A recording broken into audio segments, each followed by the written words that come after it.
আসসালামু আলাইকুম প্রিয় শিক্ষার্থীরা, আরেকটি নতুন ভিডিও নিয়ে তোমাদের সামনে হাজির হলাম। আমি মোহাম্মদ বিল্লাল সরকার। বর্তমানে পড়াশোনা করছি রাজশাহী বিশ্ববিদ্যালয়ে। গুচ্ছের যে নাটক, সেই নাটকের মধ্যে আরেকটু যোগ করা হয়েছে যে গুচ্ছ থেকে বেরিয়ে যাচ্ছে খুলনা ইউনিভার্সিটি। এবং কি বলেছে আমরা সম্পূর্ণ স্লাইডটা দেখব। এই জন্য আমাদের হোয়াইট বোর্ডে ভিডিও করার দরকার পড়ে নাই, কারণ হচ্ছে যেহেতু এই বিষয়গুলো তোমাদের দেখতে হবে এবং জানতে হবে, এই জন্য তোমাদের কিন্তু দ্য ডেলি ক্যাম্পাসের যে ওয়েবসাইট, সেখানে দেখানোর চেষ্টা করব গুচ্ছ হচ্ছে যে বেরিয়ে যাচ্ছে খুলনা বিশ্ববিদ্যালয়ে ছাড়ছে, কি জন্য চাচ্ছে, কি কি কারণ রয়েছে এই জন্য তারা বেরিয়ে যাবে, সেই বিষয়ে কিন্তু কথা বলার চেষ্টা করব। তো আমরা এখানে প্রথম যে হেডলাইনটা এখানে দেখতে পাচ্ছি যে গুচ্ছ থেকে বেরিয়ে ভর্তি পরীক্ষা পদ্ধতি মানে নিজস্ব পদ্ধতিতে নিতে চাই খুলনা ইউনিভার্সিটি। তো আমরা এখানে আরো কয়েকটি বিষয় দেখব যে গুচ্ছ ভর্তি পরীক্ষা থেকে বের হয়ে নিজস্ব ভর্তি পরীক্ষা নিতে চাই খুলনা ইউনিভার্সিটি। এবং আজকে যে মঙ্গলবার, আজকে কিন্তু 10টায় কিন্তু শহীদ তাজউদ্দিন আহমেদ প্রশাসনিক ভবন যে রয়েছে, সেখানে কিন্তু তারা এই মত বিনিময় সভাটা করছে। অর্থাৎ তারা এই গুচ্ছ থেকে বের হতে চাচ্ছে। কি জন্য বের হতে যাচ্ছে এর আগে অবশ্যই বলবো, যারা চ্যানেল নতুন রয়েছে অবশ্যই চ্যানেলটি সাবস্ক্রাইব করবে। এখানে সকল এডমিশনের আপডেট, গাইডলাইন মূলক ভিডিও, ফ্রি ক্লাসগুলো এখানেই পাবে। হ্যাঁ, তোমরা যারা ডেমো ক্লাস করতে চাও তারা আমাদের সাথে যোগাযোগ করতে পারো। ডেমো ক্লাস তোমাদের দেবো, হোয়াটসঅ্যাপ নাম্বার দেওয়া থাকবে কমেন্ট বক্সে, এখানে আমাদের সাথে যোগাযোগ করতে পারো।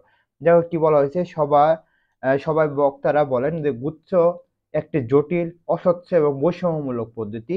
এই পদ্ধতির কারণে বিশ্ববিদ্যালয়গুলো তার সক্রিয়তা হারাচ্ছে। অর্থাৎ যে তারা নিজস্ব পদ্ধতিতে যে ভর্তি পরীক্ষা নিয়েছিল, সেটা কিন্তু এখন সক্রিয়তা নাই। অর্থাৎ তারা কিন্তু একটি ইউজিসির মাধ্যমে, এই গুচ্ছের কমিটির মাধ্যমে থেকে কিন্তু তাদের ভর্তি কার্যক্রমটা শেষ করতে হচ্ছে। এবং তারা বলছে যে বিশ্ববিদ্যালয় একক একাডেমিক ক্যালেন্ডারে পরিচালিত হতে পারছে না। প্রতিটি শিক্ষাবর্ষের প্রথম বর্ষে শিক্ষার্থীরা টার্মের সময় সংকুচিত করতে হচ্ছে, অন্যান্য টার্মের সময় সময় বাড়াচ্ছে। অর্থাৎ সেশন জটের কথা তারা বোঝানোর চেষ্টা করছে যে আন্ডার গ্রাজুয়েটের স্পষ্ট লঙ্ঘন এবং কোয়ালিটি এডুকেশন নিশ্চিত করার বাধা সৃষ্টি করছে। অর্থাৎ তারা বলতেছে যে এই গুচ্ছ থাকার কারণে তারা যে কোয়ালিটিপূর্ণ যে একটি এডুকেশন, সেটা শিক্ষার্থীদের তারা দিতে পারতেছে না, এইগুলো বলা হয়েছে। এবং একই সেশনে 5টি বেসিসের ক্লাস থাকার প্রশাসনিক জটিলতা সৃষ্টি হচ্ছে এবং শিক্ষক সংকট এবং অবকাঠামো সংকটের প্রেক্ষাপটে এই সমস্যাগুলো হচ্ছে। এবং বাড়তি বেঁচে থাকার কারণে শিক্ষকদের কাজের চাপ বাড়ছে, জানিয়ে তারা বলেন টার্ম ব্রেক না থাকায় তাদের প্রফেশনাল রিসার্চ এবং ব্যক্তিগত প্ল্যান ব্যাহত হচ্ছে। অর্থাৎ তাদের সমস্যার কারণেই কিন্তু এখানে তারা বলতেছে যে তারা গুচ্ছের মধ্যে থাকবে না। তো মোটামুটি আর কয়েকটা বিশ্ববিদ্যালয় বার হয়ে গেছে, অর্থাৎ যেরকম জগন্নাথ বিশ্ববিদ্যালয় এবং সাস্টও কিন্তু বার হয়ে যাচ্ছে।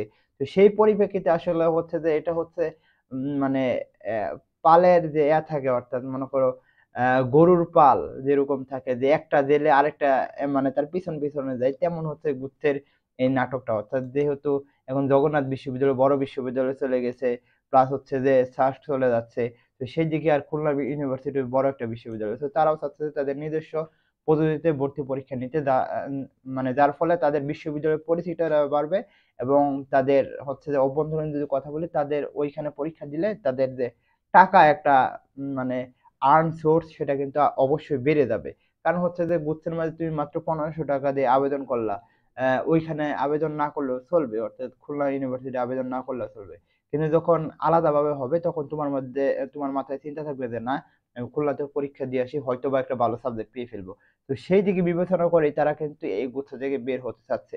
এবং এখানেও আরো অনেক কথা লেখা রয়েছে, সেইগুলো পড়ার দরকার নেই। মেন বিষয়টা হচ্ছে তারা চাচ্ছে, কিন্তু লাস্ট পর্যন্ত এটার মেন যদি মীমাংসা যদি কথা বলি, তাহলে অবশ্যই সলভ হবে ডিসেম্বরে। এর আগে কিন্তু এই বিষয়ে যতই কথা বলুক যে বার হয়ে যাচ্ছে, কিন্তু তারা এখনো বার হয় নাই। ইনশাল্লাহ এই গুচ্ছ থাকবে এবং লাস্ট পর্যন্ত অনেক কিছু দেখার বাকি রয়েছে। যেহেতু গুচ্ছে প্রতিবারে একটা নাটক চলে, তো এই বছর একটা নাটক চলবে, এটাই তো স্বাভাবিক।